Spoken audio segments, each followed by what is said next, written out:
তোমাদেরকে দেখিয়েছিলাম যে আমি একটা অনেকদিন গ্রাফটিং করেছিলাম, আর দেখো তার গ্রাফটিংয়ের ফল দেখেছো। এই বেশি দিন হয়নি করে, তার মধ্যে দেখো কুড়িয়ে এসে ফুল ফুটে গেছে, কিন্তু এত প্রাকৃতিক বিপর্যয়ের জন্য ফুলটা ঠিক ভালো করে ফুটতেও পারেনি। আর দেখতেই পাচ্ছ কালারটাও ভীষণ সুন্দর, বৃষ্টিতে খুব বাজে অবস্থা। আর এই গাছটা আমি না গিফট পেয়েছিলাম, তানিয়ার স্কুলের ম্যামের হাজব্যান্ড দিয়েছিল। সেই গাছটা তখন ছোটো ছিল, দেখো গাছটা কত বড় হয়ে গেছে, আর কি আনন্দ লাগছে। দেখো কি সুন্দর কালারটা, তোমাদের ভালো করে দেখাতে পারছি না যদিও।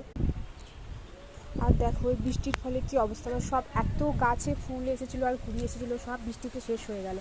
আর ফুলগুলো দেখেই দেখো কি বাজে লাগছে, কি খারাপ অবস্থা ফুলের, সব কীরকম হয়ে গেছে জলে জলে। আর কি কত কত কুড়ি এসেছিলো, তোমাদেরকে তো দেখিয়েছিলাম। এটাই আমি ভাবছিলাম, যখনই ভাবি যে গাছে আমার এত ফুল আর কুড়ি আসে, তখনই সেই প্রাকৃতিক বিপর্যয় এসে আমার ফুলের পুরো 12টা বাজিয়ে দিয়ে যায়।